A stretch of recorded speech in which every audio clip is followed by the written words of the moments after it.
నమస్తే welcome to focus. Parliament ఎన్నికలు సమీపిస్తున్న సమయంలో తెలంగాణలో పొత్తుల వ్యవహారం ప్రకంపనలు సృష్టిస్తోంది. బీజేపీతో పొత్తు ఉంటుందని కారు పార్టీ నేతలు లీకులిస్తుంటే బీజేపీ నేతలు ఒక రేంజ్ లో కౌంటర్ ఇస్తున్నారు. ఎక్కడికక్కడ తిప్పికొట్టాలని కార్యకర్తలకు అగ్రనేతలు పిలుపునిచ్చారు. 2-3 ఎంపీ సీట్లు కూడా గెలవలేని పార్టీతో తామెందుకు పొత్తు పెట్టుకుంటామని ప్రశ్నిస్తున్నారు. కేసీఆర్ కాళ్లబేరానికొచ్చినా పొత్తు విషయంలో వెనక్కి తగ్గేది లేదని కాషాయ నేతలు స్పష్టం చేస్తున్నారు. తెలంగాణలో పొత్తుల దుమారు రేగుతోందా? కారుతో కమలం పార్టీ కలవాల్సిన అవసరమేంటి?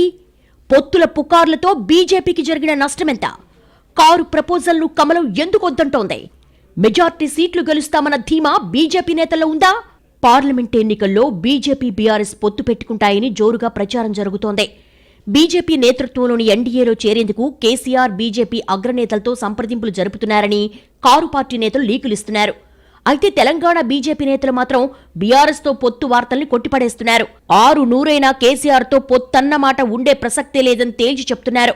బీఆర్ఎస్ ఎమ్మెల్యేలు ఎంపీలు బీజేపీతో టచ్లో ఉన్నారని, వారిని ఆపేందుకే కేసీఆర్ పొలిటికల్ గేమ్ ఆడుతున్నారని కమలం పార్టీ నేతలు విమర్శించారు. లోక్సభ ఎన్నికల్లో బీఆర్ఎస్ తో పొత్తు పెట్టుకునే ప్రసక్తే లేదని తేల్చి చెప్తున్నారు.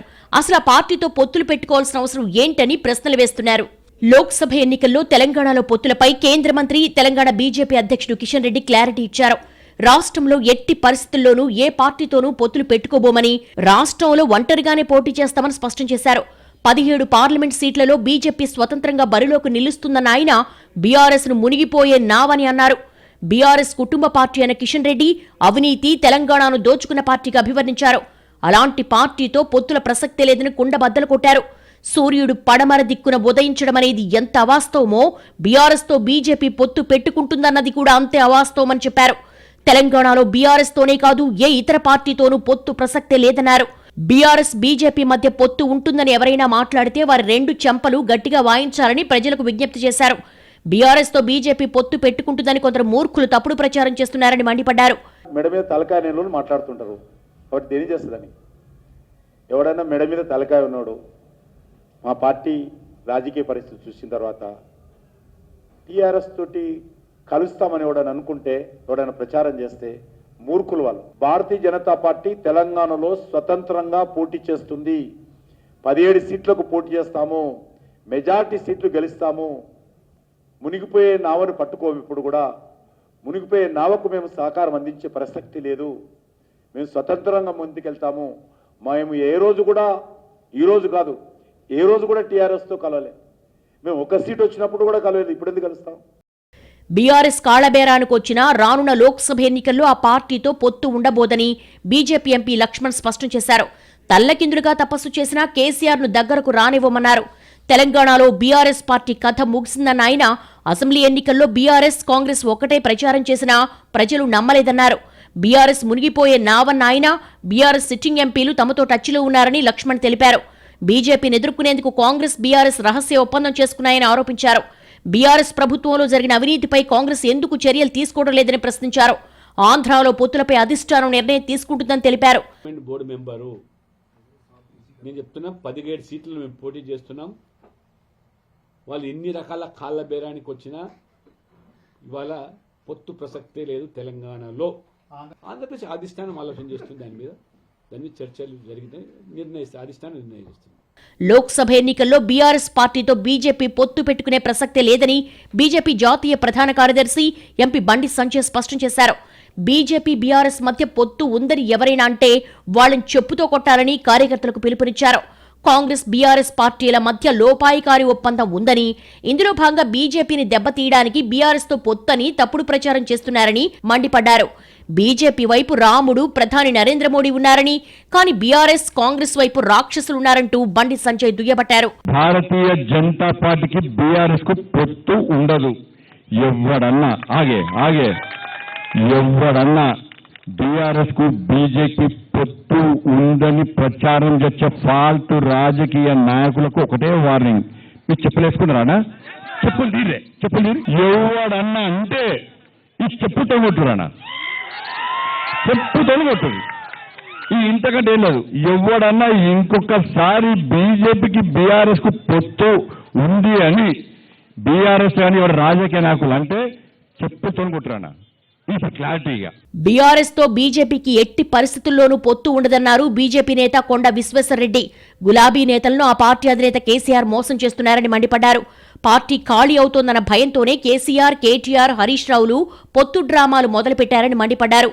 ప్రధానమంత్రి నరేంద్ర మోడీ కేసీఆర్ ను దగ్గరకు కూడా రానివ్వరన్న ఆయన, మోడీ తెలంగాణకొస్తే కలవకుండా కేసీఆర్ ఎలా అవమానించారో మర్చిపోలేదని కొండ విశ్వేశ్వరరెడ్డి మండిపడ్డారు. ప్రధాని మోడీ, కేంద్ర మంత్రి నిర్మలా సీతారామన్ లాంటి వారిని బీఆర్ఎస్ నేతలు తిట్టిన తిట్లను తామింకా మర్చిపోలేదన్నారు. బీజేపీ పార్టీతో పొట్టు పెట్టుకున్నాము, అది ఖాయమైంది అని మోసం చేస్తుండ్రు వాళ్ళ సొంత. ఎందుకంటే మందను ఇటు అటు పోకుండా మందను కాపాడేటట్టు వాళ్లకు చెప్తున్నాడు. టీఆర్ఎస్ ఎమ్మెల్యేలు ముగ్గురు యాక్చువల్లీ ఫోన్ చేస్తే ఆయన అయిపోయిందేనా, పొత్తు అయిపోయింది. పొత్తు కాదు, దగ్గర కూడా రానియాలు. ఇంత నిర్మలా సీతారామన్ గారిని, మోడీ గారిని ఎట్లా అవమానపరిచిండ్రు, ఏం భాష మాట్లాడిండు. మోడీ హయాంలో జరిగిన అభివృద్ధి, సంక్షేమ పథకాలు, సంస్కరణలు, తీసుకున్న నిర్ణయాలను ప్రజలకు వివరిస్తామని బీజేపీ నేతలు చెబుతున్నారు. బీఆర్ఎస్ సర్కారు వైఫల్యాలు, కాంగ్రెస్ అవినీతిని విజయ సంకల్ప యాత్రలో ప్రజలకు వివరిస్తున్నారు. ఇండియా కూటమి టెంట్లు కూలిపోతున్నాయని ఎద్దేవా చేస్తున్నారు. జమ్మూ కాశ్మీర్లో 370 ఆర్టికల్ రద్దు చేసినందుకు 370 సీట్లు కమలం ఖాతాలో వేయాలని కోరుతున్నారు. బీఆర్ఎస్ తో బీజేపీ పొత్తు ఉంటుందన్న వార్తలపై రాష్ట్ర నేతలు మూకమ్మడిగా తిప్పికొడుతున్నారు. 17 పార్లమెంట్ సీట్లలోనూ ఒంటరిగానే పోటీ చేస్తామని స్పష్టం చేస్తున్నారు. ప్రజలను అయోమయానికి గురి చేసినందుకు బీఆర్ఎస్ పార్టీ కొత్త డ్రామాలు మొదలుపెట్టిందని కమలం పార్టీ విమర్శిస్తోంది. 2029 అసెంబ్లీ ఎన్నికలే టార్గెట్ గా కాషాయ పార్టీ నేతలు వ్యూహాలు రచిస్తున్నారా? పొత్తులతో కలిసి పోటీ చేస్తే నష్టపోవడం ఖాయమని బీజేపీ నేతలు భావిస్తున్నారా? 2029లో అధికారంలోకి రావాలంటే సొంతంగానే బలపడాలన్న లక్ష్యంతో కమల నేతలు పనిచేస్తున్నారా? బీఆర్ఎస్ తో కలిసి వెళ్తే టార్గెట్ 400 రీచ్ కావడం కష్టమని లెక్కలు వేసుకుంటున్నారా? 2029 అసెంబ్లీ ఎన్నికలే బీజేపీ టార్గెట్. ఒంటరి పోరుతోనే గెలుపు సాధ్యమని ధీమా. ఏం చూసి బీఆర్ఎస్ తో కలవాలంటున్న బీజేపీ. పొత్తుల విషయంలో క్లియర్ గా కాషాయ పార్టీ. పార్లమెంట్ ఎన్నికలు దగ్గర పడుతున్న వేళ తెలంగాణ రాజకీయాల్లో పొత్తు ప్రకంపనలు సృష్టిస్తోంది. ఏ పార్టీ అయినా రాజకీయంగా లబ్ధి పొందడానికి పొత్తుల గురించి ఆలోచిస్తాయి. ఎన్నికల్లో గెలవడానికి పొత్తు పెట్టుకుంటాయి. పొత్తులతో కలిసొస్తుందని భావిస్తే అన్ని లెక్కలేసుకున్న తర్వాత మరో పార్టీతో కలిసి ముందుకు నడవడానికి ప్రయత్నిస్తాయి. ఇందుకోసం పార్టీలు అనేక కసరత్తులు చేస్తాయి. పొత్తు పెట్టుకుంటున్న పార్టీకి జనంలో ఉన్న బలం, పార్టీకున్న సామర్థ్యం, స్థానిక పరిస్థితులు, ఆ పార్టీ ప్రజలకు చేసిన మంచి పనులను పరిగణలోకి తీసుకుంటాయి. పొత్తులపై ఒక పార్టీ ప్రతిపాదన చేస్తే మరో పార్టీ కూడా అన్ని రకాలుగా ఆలోచించిన తర్వాతే అలయన్స్ కు సిద్ధమవుతుంది. పొత్తులపై రెండు పార్టీలు ఒక అవగాహనకొచ్చిన తర్వాత పోటీ చేసే సీట్లపై చర్చించుకుంటాయి. సంఖ్యను తేల్చుకున్న తర్వాత అధికారికంగా ప్రకటనలు చేస్తాయి. ప్రస్తుతం తెలంగాణలో పరిస్థితులు ఇందుకు విరుద్ధంగా ఉన్నాయి. బీజేపీతో పొత్తు పెట్టుకుంటామని బీఆర్ఎస్ నేతలు లీకులిస్తుంటే అసలు గులాబీ పార్టీతో పొత్తెందుకు పెట్టుకోవాలని కమలం పార్టీ నేతల నుంచి ప్రశ్నలు వస్తున్నాయి. పొత్తుల గురించి బీఆర్ఎస్ పార్టీ నుంచి ప్రతిపాదన వచ్చిందని, అయితే తానెప్పుడు అలయన్స్ కు హామీ ఇవ్వలేదని కమలం పార్టీ నేతలు స్పష్టం చేస్తున్నారు. అసలు బీఆర్ఎస్ తో తమకు పొత్తు పెట్టుకోవాల్సిన అవసరం ఏంటని రాష్ట్ర అధ్యక్షుడి నుంచి కార్యకర్త దాకా ప్రశ్నల మీద ప్రశ్నలేస్తున్నారు. గులాబీ పార్టీతో పొత్తు పెట్టుకునే ఆలోచనే లేదని, ఆ ఆలోచన తమకు గాని తమ హైకమాండ్ కానీ లేదని కొండబద్దలు కొడుతున్నారు. ఇదే విషయాన్ని విజయ సంకల్ప యాత్ర ద్వారా ప్రజలకు వివరిస్తున్నారు. ఏం చూసి బీఆర్ఎస్ తో కలవాలని నిలదీస్తున్నారు. కారు పార్టీతో పొత్తు ఉండదని, దీన్ని జనంలోకి విస్తృతంగా తీసుకెళ్లాలని అగ్రనేతలు కింది స్థాయి నేతలకు దిశానిర్దేశం చేస్తున్నారు. ఎక్కడికక్కడ బీఆర్ఎస్ నేతలు కుట్రలు తిప్పికొట్టాలని, ఇందులో ఎలాంటి సెసబిషలు లేవని స్పష్టం చేస్తున్నారు. పార్లమెంట్ ఎన్నికల్లో ఎక్కువ సీట్లు వస్తాయనుకుంటే బీఆర్ఎస్ తో బీజేపీ పెట్టుకునే ఛాన్స్ ఉండేది. అసెంబ్లీ ఎన్నికల్లో ఓటమి పాలైన తర్వాత గులాబీ పార్టీ పరిస్థితి రోజురోజుకు దిగజారుతోంది. 39 స్థానాలకు పరిమితమైన బీఆర్ఎస్ పార్లమెంట్ ఎన్నికల్లో 2-3 పార్లమెంట్ సీట్లు కూడా గెలవదని కమలం పార్టీ నేతలు చెప్తున్నారు. పోనీ ప్రజల్లో బలం పెరిగిందా అంటే అది కూడా లేదని, ఇలాంటి పరిస్థితుల్లో కారు పార్టీతో పొత్తు ఆలోచన ఎందుకు వస్తుందని ప్రశ్నిస్తున్నారు. ఇంతకుముందు అలయన్స్ గురించి ఆలోచించలేదని, భవిష్యత్తులో కూడా పార్టీతో అలాంటి ఆలోచన రాదని చెప్తున్నారు. కుటుంబ పాలనకు, అవినీతి అక్రమాలకు కేరాఫ్ గా మారిన గులాబీ పార్టీతో తామెందుకు కలిసి నడుస్తామని నిలదీస్తున్నారు. అసెంబ్లీ ఎన్నికల్లోనే కలిసి పనిచేయలేదని, పార్లమెంట్ ఎన్నికల్లో ఎందుకు కలుస్తామని బీజేపీ నేతలు అంటున్నారు. ప్రధాని మోడీ నాయకత్వంలో బీజేపీ బలంగా ఉందని, ప్రజలు కూడా తమ వైపు ఉన్నారని, అలాంటప్పుడు అవినీతి పార్టీతో ఎలా కలిసి పనిచేస్తామంటున్నారు. పార్లమెంట్ ఎన్నికల్లో బీజేపీకి సొంతంగా 370 సీట్లు వస్తాయని, మిత్రపక్షాలతో కలిసి 400 దాటుతాయని కాషాయ నేతలు ధీమా వ్యక్తం చేస్తున్నారు. తెలంగాణలో పొత్తుల విషయంలో క్లియర్ గా ఉంది బీజేపీ హైకమాండ్. పార్లమెంట్ ఎన్నికల్లో ఒంటరిగానే పోటీ చేసి వీలైనంత ఎక్కువ లోక్సభ సీట్లు తన ఖాతాలో వేసుకునేందుకు ప్రణాళికలు సిద్ధం చేస్తోంది. వరుస కార్యక్రమాలతో అగ్రనేతలు రాష్ట్రాన్ని చుట్టేస్తున్నారు. నిత్యం ప్రజల్లో ఉండేలా విజయ సంకల్ప యాత్ర చేపట్టింది. 114 నియోజకవర్గాల్లో 5,500 కిలోమీటర్ల మేర జరగనుంది. ప్రజల నుంచి పార్టీకి మంచి స్పందన వస్తోందని, ప్రజలు కూడా మార్పును కోరుకుంటున్నారని కాషాయ నేతలు చెప్తున్నారు. 2029 అసెంబ్లీ ఎన్నికల్లో తెలంగాణలో జెండా ఎగరవేయడమే లక్ష్యంగా రూట్ మ్యాప్ను సిద్ధం చేస్తోంది బీజేపీ. 2029లో అధికారంలోకి రావాలంటే ఒంటరిగానే బలపడాలని, మరో పార్టీతో పొత్తు పెట్టుకుంటే నష్టమన్న భావంలో బీజేపీ హైకమాండ్ ఉంది. అందుకే పొత్తులపై నాంచివేత ధోరణి అవలంబించకుండా నో మింగిల్ ఓన్లీ సింగిల్ అంటూ స్పష్టమైన సంకేతాలను కేడర్తో పాటు ప్రజలకు పంపుతోంది. 2023 అసెంబ్లీ ఎన్నికల్లో కాంగ్రెస్ పార్టీ, బీఆర్ఎస్, బీజేపీ ఒకటేనని ప్రచారం చేయడంతో దెబ్బతిన్నట్లుగా బీజేపీ నేతలు లెక్కలేసుకున్నారు. గతంలో రాష్ట్ర అధ్యక్షుడిగా పనిచేసిన ఎంపీ బండి సంజయ్, ఎమ్మెల్సీ కవిత జైలుకు పోవడం ఖాయమని బల్లగుద్ది చెప్పారు. అదుగో అరెస్టు చేస్తారు, ఇదిగో అరెస్టు చేస్తారంటూ బీజేపీ నేతలు కూడా చెప్పారు. అయితే తనను అరెస్టు చేయకుండా కోర్టుకెళ్లి కవిత స్టే తెచ్చుకున్నారు. దీన్ని కాంగ్రెస్ పార్టీ బాగా ఉపయోగించుకుంది. అయితే బీఆర్ఎస్, బీజేపీ మధ్య రహస్య ఒప్పందం ఉండడంతోనే కవితను అరెస్టు చేయలేదని కాంగ్రెస్ క్యాంపెయిన్ చేసి సక్సెస్ అయింది. బీఆర్ఎస్, బీజేపీ ఒకటేనని ప్రచారం చేయడంతో బీజేపీకి భారీగా అసెంబ్లీ సీట్లు తగ్గిపోయాయి. 20 నుంచి 30 స్థానాలు గెలుపు గ్యారంటీ అంటూ లెక్కలేసుకున్న కమలం పార్టీ 8 సీట్లతో సరిపెట్టుకోవాల్సి వచ్చింది. అది కూడా కేవలం ఆదిలాబాద్, నిజామాబాద్ జిల్లాల్లోనే 7 సీట్లొచ్చాయి. 2029లో తెలంగాణలో అధికారాన్ని చేపట్టాలంటే ఇప్పటి నుంచి ఒంటరి పోరు చేస్తేనే సాధ్యమవుతుందని, పొత్తులకు వెళ్తే నష్టపోతామన్న భావంలో బీజేపీ నేతలున్నారు. తెలంగాణలో లోక్సభ ఎన్నికల్లో ముక్కోణపు పోటీ తప్పదా? బీఆర్ఎస్, బీజేపీ పొత్తులు పెట్టుకుంటే కాంగ్రెస్ పార్టీకి ఇబ్బందులు తప్పవా? పొత్తులపై బీజేపీ నేతలే లీకిలిస్తున్నారని బీఆర్ఎస్ నేతలు ఎందుకంటున్నారు? అసెంబ్లీ ఎన్నికల్లో సరైన ఫలితాలు రాకపోయినా పార్లమెంట్ ఎన్నికల్లో సత్తా చాటుతామన్న ఆలోచనలో బీజేపీ నాయకత్వం ఉందా? 17 పార్లమెంటు సీట్లు గెలుస్తామంటున్న బీజేపీ లోక్సభ ఎన్నికల్లో ముక్కోణపు పోటీ తప్పదా?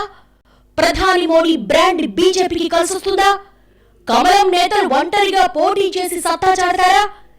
సార్వత్రిక ఎన్నికలు సమీపిస్తున్న వేళ తెలంగాణలో రాజకీయాలు రసవత్తరంగా మారుతున్నాయి.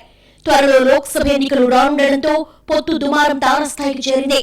కాంగ్రెస్ పార్టీ కేసీఆర్ కు బద్ధ శత్రువుగా మారడంతో కేంద్రంలో అధికారంలో ఉన్న బీజేపీతో బీఆర్ఎస్ పొత్తు పెట్టుకుంటోందని పెద్ద ఎత్తున ప్రచారం జరిగింది. దీంతో బీఆర్ఎస్, బీజేపీ నేతలు పొత్తుల అంశంపై సీరియస్ గానే స్పందిస్తున్నారు. రాజకీయ చర్చల కోసం కేసీఆర్ ఢిల్లీ వెళ్తున్నారన్న వార్తల్ని బీఆర్ఎస్ నేతలు ఖండించారు. అసలు బీజేపీ రాష్ట్ర అధ్యక్షుడు కిషన్ రెడ్డితో పొత్తుల గురించి ఎవరు మాట్లాడారని ప్రశ్నిస్తున్నారు.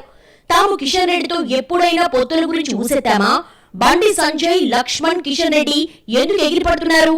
బీఆర్ఎస్ ఓ సెక్యులర్ పార్టీ, తమ నాయకుడు కేసీఆర్ సెక్యులర్ నాయకుడని గుర్తు చేస్తున్నారు. ఇలాంటి వార్తలకు లీకులిచ్చేది బీజేపీయే అంటున్న బీఆర్ఎస్ నేతలు బీజేపీతో తమ పార్టీకి పొత్తు లేవు, గీతు లేవు అని గులాబీ పార్టీ నేతలు స్పష్టం చేస్తున్నారు. తెలంగాణలో 17 పార్లమెంట్ సీట్లను గెలుచుకుంటామని తెలంగాణ బీజేపీ నేతలు ధీమాగా చెప్తున్నారు. పొత్తులపై బీజేపీ క్లారిటీ ఇచ్చేయడంతో వచ్చే లోక్సభ ఎన్నికల్లో ముక్కోణపు పోటీ జరుగుతుందని రాజకీయ విశ్లేషకులు భావిస్తున్నారు. ఇప్పటికే పార్లమెంట్ ఎన్నికల కోసం జాతీయ పార్టీలు హోరాహోరీగా ప్రచారం చేస్తున్నాయి. నిజానికి బీఆర్ఎస్, బీజేపీ పొత్తులు పెట్టుకుంటే కాంగ్రెస్ పార్టీకి ఇబ్బందికరమైన అంచనాలున్నాయి. బీఆర్ఎస్ కూడా బీజేపీతో కలిసి మెజార్టీ లోక్సభ సీట్లు గెలుచుకుని ఎన్నికల తర్వాత కాంగ్రెస్ ప్రభుత్వాన్ని కూలగొట్టాలన్న ప్రణాళికలు వేసుకుందన్న ప్రచారం జరుగుతోంది. బీఆర్ఎస్ తో పొత్తు ఆలోచన అసలు చేయటం లేదని బీజేపీ క్లారిటీ ఇవ్వడంతో స్పష్టత వచ్చింది. అయితే రాజకీయాల్లో ఎప్పుడు ఏం జరుగుతుందో అంచనా వేయలేం. 2014 సార్వత్రిక ఎన్నికల్లో 545 స్థానాలున్న లోక్సభకు బీజేపీ సొంతంగానే 282 స్థానాలు గెలుపొందింది. మిత్రపక్షాల అవసరం లేకుండా ప్రభుత్వాన్ని ఏర్పాటు చేయగల సంఖ్యాబలాన్ని సాధించింది. 2019 ఎన్నికల నాటికి బీజేపీ సంఖ్యను మరింత పెంచుకుని సొంతంగానే 303 సీట్లు సాధించింది. మొత్తంగా 545 స్థానాలకు లోక్సభ ఎన్నికలు జరిగే 543 స్థానాలకు గాను బీజేపీ పోటీ చేసింది 436 స్థానాలునే. వాటిలో 303 గెలుపొందడం అంటే పోటీ చేసిన స్థానాలు 70% గెలుపొందడం మామూలు విషయం కాదు. గెలుపొందిన 303లో 224 సీట్లను ఏకంగా 50% మించిన ఓట్లతో గెలుపొందింది. 2019 తరహాలో 50% మించిన ఓట్లతో గెలుపొందిన సీట్లను ఈసారి మరింత పెంచుకోవడమే లక్ష్యంగా బీజేపీ పావులు కదుపుతోంది. ఆ క్రమంలోనే మిషన్ 400+, టార్గెట్ 50% వంటి సరికొత్త లక్ష్యాలను నిర్దేశించుకుంది. 2014 ఎన్నికల్లో 50% మించి గెలుపొందిన సీట్లు 136 ఉండగా 2019 నాటికి ఆ సంఖ్య 224కు చేరింది. ఈసారి సంఖ్యను మరింత పెంచగలిగితే ప్రతిపక్షాలని కలిసి ఎన్ని ఎత్తులేసినా చిత్తు చేయొచ్చు అన్నది కమలనాథుల వ్యూహం. 2014తో పోలిస్తే బీజేపీ క్రమక్రమంగా బలం పెంచుకుంటూ వస్తోంది. సరికొత్త సామాజిక సమీకరణాలతో ఇన్నేళ్లుగా దూరమైన అనేక వర్గాలు ఆకట్టుకుంటోంది. ప్రత్యర్థుల కంచుకోటను సైతం బద్దలు కొడుతోంది. ఎన్నికలను తమ జీవన్మరణ సమస్యగా మార్చుకుని గెలుపు కోసం సర్వశక్తులు ఒడ్డి పోరాడుతోంది. వారి గెలుపును ప్రభావితం చేసే భావోద్వేగమైన అంశాలు ఎలాగూ వారికి అస్త్రాలుగా మారతాయి. గత ఎన్నికల్లో పుల్వామా ఉగ్రదాడి, ఆ తర్వాత జరిపిన సర్జికల్ ఎయిర్ స్ట్రైక్ వంటి దేశభక్తి భావోద్వేగం ఉపయోగపడగా ఈసారి అయోధ్య రామ మందిర నిర్మాణం, కాశ్మీర్ ను భారత్ లో పూర్తి స్థాయిలో అంతర్భాగంగా చేస్తూ ఆర్టికల్ 370 అధికారాన్ని రద్దు చేయడం వంటి భావోద్వేగ అంశాలున్నాయి. వాటికి తోడు ప్రపంచ పటంపై భారతదేశ స్థాయి, గౌరవ ప్రతిష్టలు మరింత పెరిగాయి. దేశీయంగా నిరుద్యోగం, ద్రవ్యోల్బణం వంటి సామాన్యులను పట్టి పీడించే సమస్యలు ఎన్ని ఉన్నా 80 కోట్ల మందికి ఉచిత రేషన్ అందుతోంది. ఆర్థిక ఆహార సంక్షోభంలో అగ్రరాజ్యాలు సైతం చిక్కుకున్నా దేశాన్ని సంక్షోభంలో చిక్కుకోకుండా ముందుకు నడిపించగలిగిన ఘనత తమదేనని బీజేపీ చెప్పుకుంటోంది. వీటితో పాటు వివిధ వర్గాలను ఆకట్టుకునే సీఎం విశ్వకర్మ, ముద్రా యోజన వంటి అనేక కేంద్ర ప్రభుత్వ సంక్షేమ, అభివృద్ధి పథకాలు అమలు చేస్తున్నారు. ఈ అభివృద్ధి, సంక్షేమం ఓటర్లను ఎంత మేర కట్టిపడేస్తాయన్నది చెప్పలేకపోయినా భావోద్వేగాలతో ముడిపడ్డ అంశాలు మాత్రం ఖచ్చితంగా ఓటర్లను ఆకర్షిస్తాయనడంలో సందేహం లేదు. తెలంగాణలో అధికారంలోకి రావాలని బీజేపీ చాలా కాలంగా కలలు కంటోంది. అసెంబ్లీ ఎన్నికల్లో డబుల్ డిజిట్ సీట్లు కూడా రాలేదు. దానికి అనేక కారణాలున్నాయని పార్టీలోనే చెప్పుకుంటున్నారు. అసెంబ్లీ ఎన్నికల్లో మెరుగైన ఫలితాలు రాకపోయినా భవిష్యత్తును దృష్టిలో పెట్టుకుని తాజాగా ప్రణాళికలు సిద్ధం చేస్తోంది. పార్లమెంట్ ఎన్నికలతో పాటు ఆ తర్వాత వచ్చే స్థానిక సంస్థల ఎన్నికల్లో కూడా సత్తా చాటేందుకు కసరత్తు ప్రారంభించింది. బీఆర్ఎస్ లోని ద్వితీయ శ్రేణి నాయకత్వాన్ని బీజేపీలోకి తీసుకురావాలని ప్లాన్ చేస్తోంది. స్థానిక సంస్థల ఎన్నికలు కూడా త్వరలోనే జరిగే అవకాశం ఉందని బీజేపీ నేతలు అంచనా వేస్తున్నారు. వచ్చే స్థానిక సంస్థల ఎన్నికల్లో సత్తా చాటే విధంగా పనిచేయాలని, అందుకు తగ్గట్టుగా సిద్ధం కావాలని కమలం పార్టీ డిసైడ్ అయింది. అందులో భాగంగానే కింది స్థాయి నేతలను భారీగా చేర్చుకోవాలని పార్టీ స్కెచ్ చేస్తోంది. స్థానిక సంస్థలో బలోపేతం చేస్తే వచ్చే అసెంబ్లీ ఎన్నికల నాటికి బలమైన ప్రత్యామ్నాయ శక్తిగా ఎదిగే అవకాశాలున్నాయని కమలనాథులు లెక్కలిస్తున్నారు. 2029లో అధికారంలోకి రావడమే ధ్యేయంగా ఇప్పటి నుంచే బీజేపీ నేతలు ప్రణాళికలు సిద్ధం చేస్తున్నారు.